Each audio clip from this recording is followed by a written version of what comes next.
Coucou, aujourd'hui on est un nouveau jour. Coucou toi, aujourd'hui on est un nouveau jour. Coucou toi, aujourd'hui on est un nouveau jour. Un jour avec Faridou. Et là tu te dis, mais qu'est-ce que tu fais Faridou sur la chaîne de Laetitia?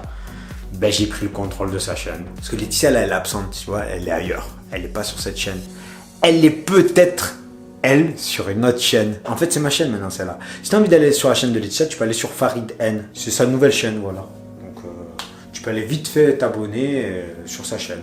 Non, je rigole. Sa chaîne, ça reste celle-là. Et si tu es nouveau et que tu ne me connais pas, eh ben, je me présente. Je m'appelle Farid, alias Faridou. Je suis l'ex-mari de Laetitia. Et là, tu te demandes, qu'est-ce que tu fais, Faridou, sur la chaîne de Laetitia? Ben, je vais t'expliquer de suite. En fait, Laetitia et moi, on a une petite idée. On voulait te raconter une histoire commune de notre passé, vue par elle et vue par moi.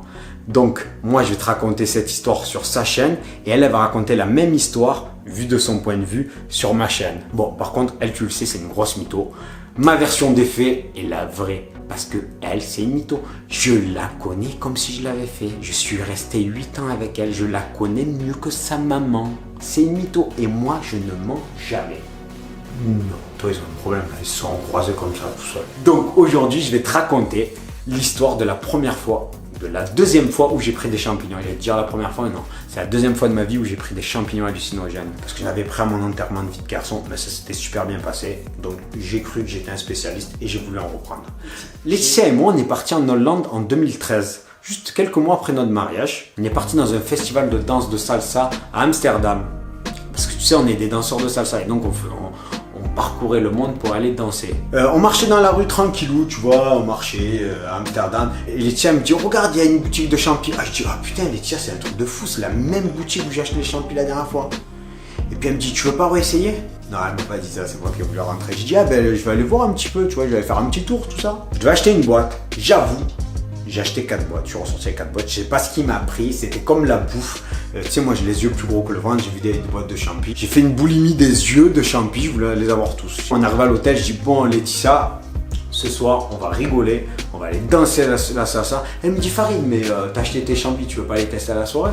Je dis, non, tu comprends Laetitia, moi j'ai pas envie, j'ai envie d'être tranquille, tu vois, zen à la soirée, mais j'ai pas envie de mettre sous champi. Non mais Farid, fais-toi plaisir, moi je gère, s'il y a le moins de problèmes. T'inquiète, je suis là. Elle n'est pas crédible, ma version. J'avoue, c'est moi qui ai dit. Laetitia, j'aimerais bien tester la moitié d'une de mes boîtes, mais la moins forte. Je me suis dit, je prends la moitié d'une pas forte, ça va bien se passer. À mon enterrement de vie de garçon, je l'avais pris une, mais j'avais pris que la moitié, tu vois. Et c'était super bien passé, j'avais des hallucinations, mais c'était vachement cool, tu vois, vachement gay. Elle me dit, t'inquiète, Farid, je gère. Non, elle m'a dit, Farid, tu fais ta vie. Tu prends des champis, mais t'assumes derrière. Je l'avoue, au moins je suis pas un mytho, je vais pas essayer de commencer à raconter des cracks. C'est vrai, elle m'a dit ça. Mais quand même, je pensais que c'était mon épouse et que s'il y avait le moins de soucis derrière, elle l'a assuré. Je sais pas, moi, t'as ton épouse, moi je l'avais mis Laetitia sur un piédestal, tu vois. Moi j'étais là pour elle, elle était là pour moi. Donc qu'est-ce que je fais? Je commence à avaler la moitié de la première boîte. Goût dégueulasse, les champis c'est dégueulasse en goût. Tu mastiques, estomac vide, patati patata. Je suis en train de faire un tuto comment on mange des champis. Non mais le mec il te fait un tuto comment on mange des champis. Non mais c'est de la merde, c'est de la drogue. Je te raconte l'histoire. Mais voilà, n'en prends jamais de ta vie et je t'expliquerai pourquoi à la fin de la vidéo sur reste, pourquoi il ne faut pas que tu prennes des champis. Je commence à avaler la moitié de ma boîte de champis, donc 10 grammes, elle faisait 20 grammes. J'avale. Rien, goût dégueulasse comme d'hab. J'attends 20 minutes, 30 minutes, pas d'effet. Il se passe rien du tout. Non mais sérieux, rien du tout. Wellou. Rien. Peut-être que j'aurais dû... je sais pas, j'aurais dû les accompagner d'une petite salade, tu vois. J'ai Laetitia, je sais pas, au goût, peut-être c'est de l'arnaque, ce champignon, je crois qu'il m'a pas vendu de la bonne cam. Elle me dit, ouais, Farid, tu aurais attendu. Je dis, non, Laetitia, je vais t'expliquer, toi, tu connais rien. Moi, je suis un expert en champi. J'ai un corps surpuissant, ça lui fait plus rien, il faut augmenter la dose, tu vois. Je vais manger la boîte en entier. Donc là, d'un seul coup, déjà, je monte d'un cran, ça veut dire que je prends la boîte en entier. J'avais jamais pris une boîte de champignons en entier. Toujours pas d'effet, rien du tout. Je dis, c'est quoi ça? Je me suis fait arnaquer. Je commence à me dire, peut-être que c'est mon corps qui est surhumain. Je dis, mon corps il s'est habitué et ça ne lui fait plus d'effet. Tu vois, je me suis dit ça. Est-ce que j'étais dans mon état normal? Je sais pas, je pourrais pas te dire. Et là, j'ai une bonne idée, j'ai dit, Farid, t'es un winner, ça te fait rien. Donc qu'est-ce que tu fais? Tu vas passer de la vitesse supérieure. Tu vas ouvrir une nouvelle boîte. Je crois qu'en fait, je lui avais pas dit que j'avais des autres boîtes. Je crois qu'elle était pas au courant. Là, je sors discretos ma boîte. Et c'était la boîte Dragon Dynamite. C'était le truc de malade. J'avais jamais testé de ma vie, tu vois. Donc, je prends la moitié. Le gars du mushroom m'avait dit, attention, un Dragon Dynamite, si tu connais pas, tu prends pas. Je sais pas ce qu'il m'a pris. J'ai fait mon fou. Donc, je me retrouve avec 30 grammes de champignons dans le ventre. Et là, je sais pas ce qui se passe. Je la finis en entier. Je me dis pourquoi elle est ouverte. Maintenant, on la mange en entier. Donc, je me retrouve avec 40 grammes de champignons dans le ventre. C'est du lourd. Champi, t'as ça. Et là, moi, je suis monté d'un cran là-haut. Et là, ça monte d'un seul coup. Bah, ma vision commence à changer. Et là, je regarde Laetitia. Elle commence à se déformer. Sa tête se déforme. Sa tête, elle grossit. Le nez grossit. Le front, il devient énorme. Ses yeux. Déjà qu'ils sont proéminents. Imagine sous l'effet de champignons. Ils sortent. Clac, clac, clac, clac. Je dis Laetitia, fais pas de gestes brusques. C'est monté d'un seul coup. J'ai rien compris là. Ne fais pas de grimaces, rien du tout. J'ai dit ça à Laetitia. À Laetitia, tu lui dis ne fais pas de gestes brusques. Non mais la fille, aucune psychologie. Elle est venue devant moi. Et là, je me suis dit, putain, Laetitia, arrête, s'il te plaît, fais pas ça. Non, essaye de pas la regarder. Et elle m'enlevait les mains, elle me faisait comme ça des grimaces. Et sa tête, elle se déformait, elle devenait n'importe comment. J'ai dit, bon, Laetitia, c'est bon, viens, on va vite à la soirée pendant que je suis sous l'effet. On va profiter de la soirée. Donc moi, je lui dis, c'est bon, ça va bien se passer. Je suis un winners. Tu vois, je suis un winners. N'oublie jamais que tu es un winners. Voilà. Ouais. Enfin, je l'ai cru. J'ai cru que j'étais un winners, mais à la fin, je sais pas si je suis un winners. Ouais, bref. On sort de la chambre, tac, tac, tac, on marche. On arrive devant l'ascenseur. Oh, l'ascenseur, c'était plus un ascenseur. C'était une bouche géante. Tu sais quoi? Il s'ouvrait plus comme ça, l'ascenseur. Il s'ouvrait comme ça. Et là, je me dis, Farid, t'es sous l'effet des champignons. On s'en fiche. Tu passes l'ascenseur, c'est rien, ça craint pas. Tu rentres dans sa bouche. T'as peur de rien. Tu vas t'assurer, tu vas te régaler. Donc, je rentre dedans. Il y a une femme qui arrive, je comprends rien.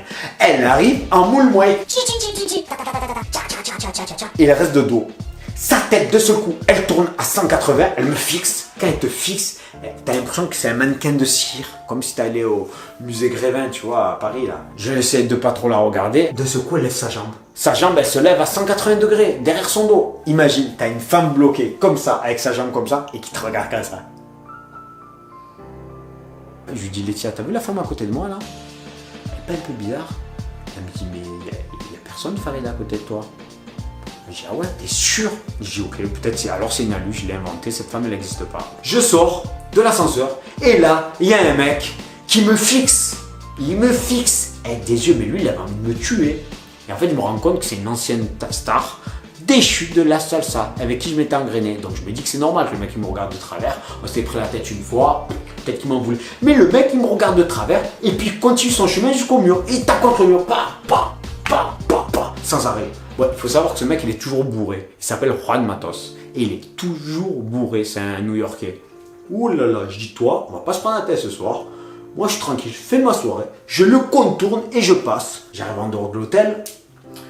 Et là, je comprends rien. Il y a des gens qui passent à fond. Ils passent, ils repassent. Et ils couraient. J'ai dit, Laetitia, tu les as vus ces gens courir là? Elle me dit, mais non, Farid, il n'y a personne qui court ici. Je dis, quoi Laetitia? Il n'y a personne qui court? Farid, il n'y a personne qui court, c'est ton imagination. Et moi je les voyais courir, ils avaient des traînées comme Flash Gordon. Et en plus je les connaissais puisque c'était le super groupe de l'époque de salsa de danse, les Tropical Jam. Mais cette bitch en fait, ce que je savais pas, c'est qu'elle me mentait. Ah oui, parce que Laetitia elle se régalait à me mentir. Elle me disait que ça n'existait pas, que c'était que dans ma tête. Tu te rends compte, la bitch, c'est vraiment une bitch quand même. Faire ça à son mari. Elle s'amusait avec moi. Il y avait bien cette fille à l'ascenseur. Il y avait bien ces mecs dehors qui couraient. C'est pas grave. On avance. Direction le festival, tout droit. Moi, il n'y a rien qui m'arrête. Je m'en fiche. J'ai des alus. Eh ben, tant mieux. Je vais passer une super bonne soirée. C'est très bien. De l'hôtel au festival, il y a des rafales de vent. Des rafales de malade. C'était le cyclone, c'était Katharina, un truc de malade, un ouragan de ouf. Il y avait des tornades sur les côtés, des gens qui s'envolaient de partout. J'étais là, putain, ils s'envolent, c'est quoi ça? C'est quoi ce délire? Ça volait de tous les sens, je voyais tout qui volait, les voitures, les gens, les vélos, ça s'arrêtait plus. Je dis, tiens, t'as vu ce qu'il va, on va s'envoler. Je l'attrapais comme ça, tiens. Là, je commençais vraiment à rentrer dans le délire. J'avais vraiment l'impression que c'était réel. Je marchais, c'était dur de marcher. Ah, tac, tac, tac. Il devait avoir une petite brise et j'avais l'impression que c'était un ouragan. C'est toujours comme ça. Hein. On arrive au festival, on rentre. Ouf. Ça y est, trop bien, je suis au festival de danse, je suis au festival. Ça va être la super soirée, je vais danser, je vais être dans un monde merveilleux. C'est Alice au pays des merveilles. Et là, je bloque. C'est pourquoi je bloque. Mais est-ce que tu sais pourquoi je bloque? Je bloque parce que il y avait Batman, il y avait Superman, il y avait Spider-Man et il y avait même Goldorak. J'ai dit Laetitia, c'est une soirée déguisée là. Tu les vois les personnes devant moi déguisées? Et là encore, pareil. Mais non, Farid, je vois personne, c'est ton imagination. J'ai dit, ok, j'ai des effets, mais dis-moi que ces gens, ils existent, je les vois. Non, ils sont dans ta tête. Tu te rends compte, cette bitch, elle m'a fait croire qu'ils étaient dans ma tête. Alors que oui, c'était une soirée déguisée. C'était une soirée déguisée. Là, je commence à me dire, putain, Farid, c'est chaud les hallucinations que t'inventes des super-héros et tout. Batman, il volait dans les airs, je te le jure. Et en plus, il se transformait en chauve-souris et il faisait comme ça. T'avais Superman, il avait des réacteurs à la place des pieds. Superman avec des réacteurs, il n'a pas besoin de réacteurs, Superman, pour voler. Mais le plus flippant de tous, c'était Spider-Man. Spider-Man, il avait un tout petit corps et une grosse tête. Et il me fixait. Il marchait comme une araignée au plafond. Il disparaissait, il téléportait, je le revoyais. Spider-Man, laisse-moi tranquille. Là, je l'avoue que lui m'a fait peur. Il m'a vachement fait peur. Il ne faut jamais mettre un déguisement de Spider-Man une soirée salsa quand t'as un mec sous champion en face de toi. C'est pas possible. Donc, qu'est-ce que je fais? Je laisse Laetitia de côté. Je vais à la salle salsa, je dis, je vais aller danser. J'arrive là-bas. Plein de super-héros. C'était la folie. Mais ils faisaient 4 mètres, 5 mètres, 10 mètres de haut. J'avais l'impression qu'ils étaient immenses. C'était comme le manga, tu sais, l'attaque des titans. Je sais pas si t'as déjà vu. Eh ben, c'était le même style, mais en super, déguisés tous en super-héros. C'était horrible. Ils me fixaient tous. Je me suis dit, je vais aller à la salle Kizomba. Ça va être plus calme. Et j'étais tout petit. Il fallait que je passe entre eux sans les énerver, tu te rends compte? Et puis ils auraient pu me croquer. J'arrive, j'ouvre la porte de la salle Kizomba. Et là, dès que je rentre, c'est comme s'il y avait un moment le silence, plus rien. Et là, tous les danseurs s'arrêtent et me fixent avec le regard vide. Là, je dis, oh là là là là, où je suis arrivé. Et pareil, ils étaient tous déguisés. Donc là, imagine quand t'as les schtroumpfs qui font de la kizomba et ils te regardent fixement. J'ai vu un canapé sur le côté, je me suis assis, j'ai mis mes mains sur les yeux. J'ai dit, Farid, ça va s'arrêter. C'est rien, c'est que ton imagination. Dès que j'ai ouvert les yeux, tu sais qu'est-ce qu'ils ont fait? Ils ont fait la Corée de Thriller de Michael Jackson. La Corée de Thriller, mais version kizomba. Ils étaient là et la faisaient, mais alors ils étaient synchro.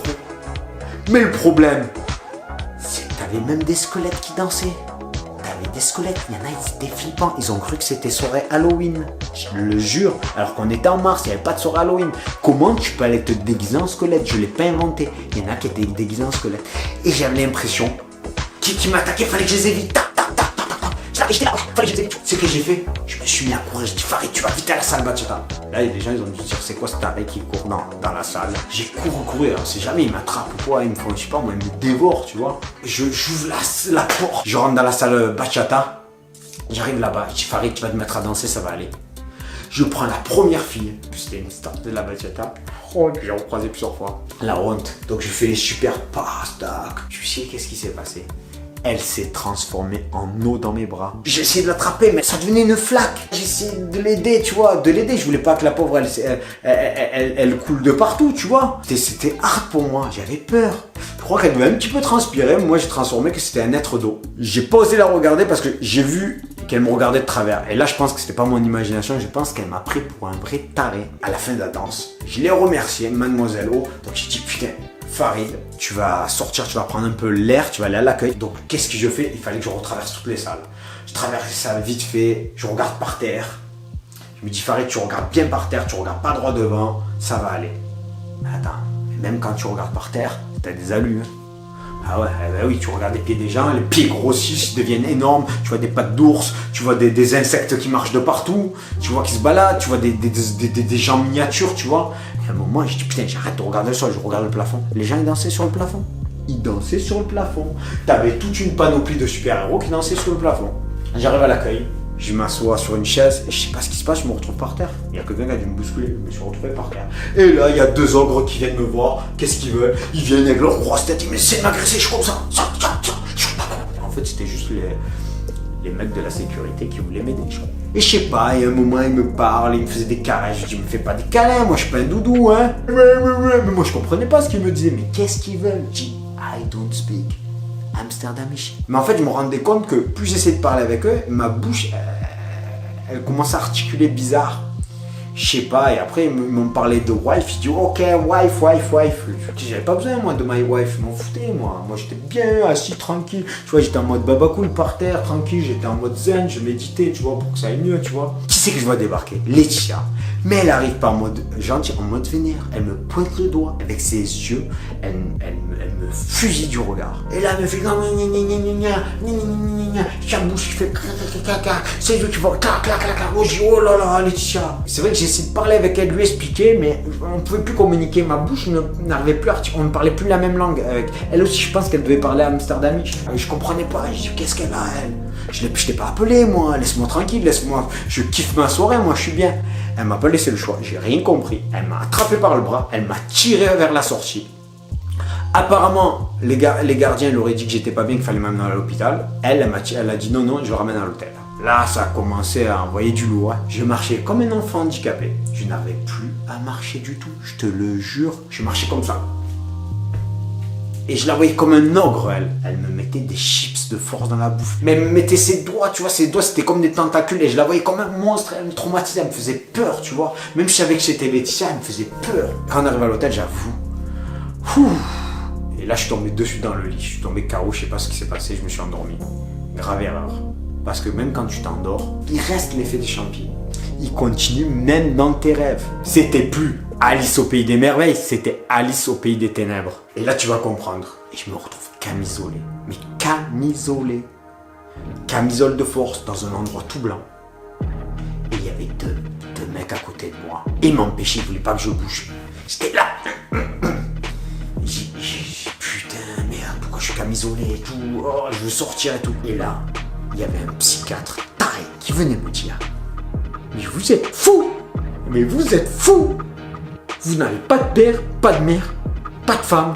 Je dis comment moi j'ai pas de père, pas de mère, pas de femme? Mais oui, j'ai une père et une mère. Non, vous êtes fou. Vous n'avez jamais eu ça, vous avez toujours vécu ici. J'avais toujours vécu toute ma vie dans un asile. Et j'étais un fou. J'ai inventé les gens, j'ai inventé des gens qui n'existaient pas. Puis après, c'était autre chose. J'étais chez moi des moments. Et j'essayais de parler avec Laetitia, je ne pouvais pas parler. Je me voyais essayer de parler avec Laetitia, mais je ne pouvais pas parler avec elle. On ne pouvait plus parler. Elle et moi, on ne pouvait plus communiquer. J'étais perché. Il y avait une voix qui me disait Farid, tu es perché. Tu ne pourras plus jamais communiquer. Tu es foutu. Ta vie est foutue. Tu peux plus communiquer. C'est comme un bébé, elle me mettait de la cuillère, de la purée, et j'étais je pouvais pas parler. J'essayais de lui parler, je ne pouvais pas parler. En fait, elle existait. On ne pouvait plus communiquer. Je savais que j'étais perché, que j'allais rester perché à vie. C'est comme si j'étais parti dans le futur de ce qui s'était passé. Je ne pouvais plus communiquer avec mon épouse, plus avec personne. J'étais foutu, un légume, perché. Là, c'était dur, c'était triste. J'essayais de lui dire tiens, je t'aime, je t'en mari. Je pouvais pas, elle m'entendait pas. Ça faisait mal, mais mal au cœur. J'avoue que ça, c'était dur. Et là, le pire, la cerise sur le gâteau, je me retrouvais dans un autre endroit. Je crois que c'était la salle de bain. Et j'avais tué Laetitia. Mon épouse, je l'avais assassinée. Elle était morte. Et toutes ces histoires, elles tournaient en boucle. Tu es un fou de l'asile. Tu es perché, tu ne pourras plus jamais communiquer. Tu as tué ta femme. Et ça tournait. Tu n'as pas de père, pas de mère. Tu es un fou de l'asile. Tu as tué ta femme. Tu n'as pas de mère, pas de père, pas de femme. Tu es un fou de l'asile. Tu as tué ta femme. C'était trop dur pour moi. Et par moments, je me réveillais. Et je voyais le MacBook. Je disais, elle est où Laetitia? Le problème, c'est qu'elle était partie. Elle n'était pas là. Elle n'était pas là pour me rassurer. Il n'y avait que son MacBook. Imagine, au lieu de veiller sur moi, elle est repartie à la soirée, danser. Tu te rends compte? Et je voyais le MacBook. Je dis non, Laetitia, elle existe. C'est pas possible, elle existe. Et après, je voyais la salle de bain avec la lumière. Je dis putain, merde, je l'ai tuée. Mais non, je l'ai pas tuée, elle existe, il y a le MacBook. Et je me rendormais. Tac, tac, tac. Et il y avait la boucle qui se refait. Tu n'as pas de père, tu n'as pas de mère, tu n'as pas de femme, ta vie n'a jamais existé. Tu es un fou de l'asile, tu es un fou de l'asile, tu ne pourras plus jamais communiquer, t'es perché, t'es resté bloqué. Et là, il y avait une voix qui me disait Farid, c'est fini, tu es foutu. Tu ne pourras plus jamais être normal. Il faut que tu en finisses. Il faut que tu en finisses. Il faut que tu en finisses. Il faut que tu te suicides. Il faut que tu te suicides. Il faut que tu te jettes par la fenêtre. Il faut que tu te jettes par la fenêtre. Tu dois en finir. Tu dois en finir. Ta vie est foutue. Ta vie est foutue. Tu dois te suicider. Tu dois te suicider. Tu dois te jeter par la fenêtre. Tu dois te jeter par la fenêtre. Et ça me répétait ça en boucle. Heureusement, à l'hôtel, les fenêtres étaient verrouillées. Tu ne pouvais pas les ouvrir. Et puis, je pense pas que je me serais jeté, mais sait-on jamais. J'étais très très stable dans ma vie, donc je pense pas. Mais j'étais plus dans mon état normal. Puis j'ai vomi. Et là, quand j'ai vomi, la première chose que j'ai fait, je suis rentré dans la salle de bain voir s'il l'avait pas tué. J'ai vu qu'il n'y avait rien. Et là, je me suis dit, mais Farid, tu vas voir si elle existe. Faut que tu sois sûr qu'elle existe, ta femme. Tu peux pas l'avoir inventée. Mais ça me paraissait tellement réel. Mon rêve me paraissait tellement réel. J'avais l'impression d'avoir une autre vie. Une autre vie. Parce que je m'étais vu de tout petit, tu vois, de grandir de tout petit jusqu'à maintenant. Mais seul. Je peux même pas te l'expliquer avec des mots. Donc, je cours. Je crois que je suis en mode clochard et je cours, mais j'ai même pas cherché à mettre des habits, quoi. Je cours vers la soirée de toutes mes forces, tu vois. Je veux aller sauver ma femme, je veux être sûr que ma femme elle est là, tu vois. Je veux crier mon amour, tu vois. C'était la femme de ma vie, quoi. Non, je suis seul, mais à l'époque, pour moi, c'était pour la vie, tu vois. J'arrive au festival, je ne la trouve pas. Je cherche de partout, et puis j'arrive à la salle Kizomba. Ben ouais. Elle était à la salle Kizomba. Et là, je la retrouve tranquillou en train de danser. Pendant que moi, j'étais en transpiration, j'étais là, j'étais pas bien. Puis je vois le mec avec qui elle dansait, il me passe la main dans les cheveux, tu vois. Putain, c'est quoi ça? C'est pas une hallucination, ça, je suis plus sur une hallucination. Je dis, ah, Laetitia. Et là, elle se retourne.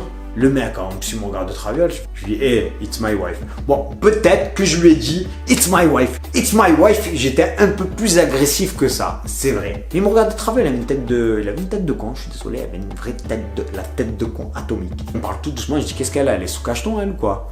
Elle me parlait doucement. Un petit Farid, ça va? Je dis, mais attends. Mais le mec, là, pourquoi te caresser la nuque? Elle me dit, non, Farid. Tu te fais des idées, tu dois être encore sous l'effet. Je dis, ah ouais, tu crois toi, Laetitia? Elle me dit, oui, il m'a jamais caressé la nuque. Je trace. Pour la petite info, Laetitia, j'ai 100% confiance en elle. On est des danseurs et à la danse, on a le droit de danser avec tout le monde. On a le droit de se frotter. S'il y a une histoire qui commence au début de la danse, elle se finit à la fin. Tu peux avoir une grande histoire d'amour, mais ça reste super simple parce que ça se termine à la fin. Bon. Là, je pense qu'elle avait dépassé des limites qu'on n'avait jamais dépassées dans le couple. Pendant ces 8 ans, je peux la mettre devant 10 Brad Pitt. Franchement, elle les aurait jamais regardées, elle en aurait fait des photos. Donc ça, on ne peut pas lui enlever à Laetitia. Il n'y a jamais eu à m'en faire, il n'y a jamais de jalousie dans notre couple, il n'y a jamais rien eu. Donc j'arrive à l'hôtel, je rentre tout seul. Parce qu'elle m'a pas accompagné à l'hôtel. Elle m'a laissé rentrer tout seul. Hein. Ah, c'est Laetitia, c'est comme ça, c'est marche ou crève. Hein. Elle s'en fout complètement. Tu vois, moi j'ai failli laisser ma vie. Elle m'a laissé comme ça rentrer, elle s'en fichait, tu vois. Je prends mes 2 autres boîtes qui me restaient de champi. Je les prends, je les jette dans la poubelle. Bon, 1 heure après, je les ai récupérées, je suis allé les rechercher dans la poubelle. Bah ouais, attends, je les avais achetés les autres. Je me suis dit, bon, tu vois, j'ai repris mon état normal. J'ai dit quand même, tu vas pas les jeter à la poubelle, tu vois. Peut-être ça m'avait pas tant traumatisé ou je devais être encore sous l'effet. Ouais, ben, je me suis dit, je vais les ramener en France. Je vais les mettre dans la valise et puis ça va passer, tu vois. C'est que des champignons, c'est rien, c'est des trucs qui sont naturels, tu vois. Je suis trompé de valise, je crois que je les ai mis dans la valise de Laetitia. Ouais, j'avoue, je suis un traître. Je dis, tu vois, c'est ma femme, une femme, ils vont peut-être pas vérifier comme ça. Notre valise, elle est jamais arrivée, là, la valise de Laetitia. Laetitia me dit, je comprends pas pourquoi ma valise me l'ont pas rendue et tout. Et moi, j'ai fait le faux, je dis, je comprends pas pourquoi ta valise me l'ont pas rendue. C'est bizarre. On s'est plaint à l'accueil, ils ont pas pu nous dire. 2 jours après l'arrivée, la valise est arrivée chez nous. Et ils nous ont marqué un petit mot, les champis sont interdits. Voilà, l'histoire s'est terminée comme ça. Donc, elle s'est très bien terminée pour moi. On va dire, j'ai eu beaucoup de chance. Ah oui, et ce qui s'est passé, c'est que pendant plusieurs jours, pendant plusieurs semaines, voire plusieurs mois, il fallait que je me pince de temps en temps. Et il fallait aussi que je touche Laetitia pour savoir si elle était réelle. Cette vie dans le monde des ténèbres que j'ai eue là, cette deuxième vie dans la chambre d'hôtel, j'avais l'impression qu'elle était réelle et je me demandais si ma réalité de maintenant n'était pas celle-ci, tu vois, c'était Matrix. Ma vie de maintenant avec toi, j'ai l'impression qu'elle n'était pas réelle. Et Laetitia s'est bien marrée sur mon compte pendant un petit moment. Si j'avais un conseil à te donner, ne prends pas de champi de toute ta vie. Tu n'as pas besoin de ça. N'oublie pas que ça reste de la drogue, c'est interdit et c'est pas parce que c'est naturel que c'est pas nocif. Parce que j'aurais pu rester perché à vie. Donc si cette histoire t'a plu et que tu as envie qu'on t'en fasse d'autres, qu'on te raconte d'autres anecdotes de notre vie commune avec Laetitia, tu le dis dans les commentaires. Je sais que Laetitia ne demande jamais de trucs comme ça. Mais je vais le demander à sa place parce que Laetitia, en plus de 1000 vidéos, elle n'a jamais demandé un pouce en l'air, elle n'a jamais demandé un partage et surtout pas de s'abonner à sa chaîne. Donc je vais le faire pour elle, c'est pas ma chaîne, je vais en profiter. Donc si la vidéo t'a plu, tu peux mettre un petit pouce vers le haut. Si la vidéo t'a pas plu, tu peux mettre quand même un petit pouce vers le haut. Tu peux partager la vidéo. Si t'as pas envie de la partager, tu peux aussi la partager. Ça peut être sympa. Et surtout, tu peux t'abonner. Même si t'as pas envie de t'abonner, tu peux t'abonner. C'est pas cool la vie? T'as vu, je te laisse le choix moi dans la vie. Franchement, je pense que cette fille, elle le mérite parce que je connais pas beaucoup de youtubeuses qui ne réclament pas de pouces, ni de partage, ni d'abonnés. Franchement, elle n'a jamais demandé. Elle le mérite vraiment. Et je vais te dire même mieux, Laetitia est au service de sa chaîne et non pas le contraire. Sa chaîne n'est pas à son service, c'est Laetitia qui est au service de sa chaîne. Si tu as compris ça, je pense que tu as tout compris. Donc Laetitia, elle est à ton service. Elle se donne à fond pour cette chaîne. Et sa chaîne, c'est une chaîne d'amour, d'expérience de vie. C'est une belle chaîne. Laetitia, c'est une belle personne. J'ai vécu 8 merveilleuses années avec Laetitia. Laetitia m'a beaucoup apporté. On s'est beaucoup apporté mutuellement. On a grandi ensemble. Et je la connais, comme je t'ai dit, mieux que personne. Donc je sais qui elle est. Jusqu'à maintenant, on reste en contact. On est des poteaux. Donc on va faire taire toute rumeur. J'espère que tout t'a plu. J'espère que je t'ai pas saoulé. J'espère que tu es resté jusqu'à la fin de la vidéo. Et dans tous les cas, je te souhaite une agréable journée. Je te souhaite d'être heureux dans ta vie car c'est le plus important. Profite de la vie, sois heureux, profite des choses, fais tes expériences. Mais laisse les drogues de côté, c'est mieux. Laisse-les loin de ta vie, t'as pas besoin de ça. Je te dis à plus, bye bye, et viens faire un petit tour sur ma chaîne si t'as envie. Je t'abonne aussi.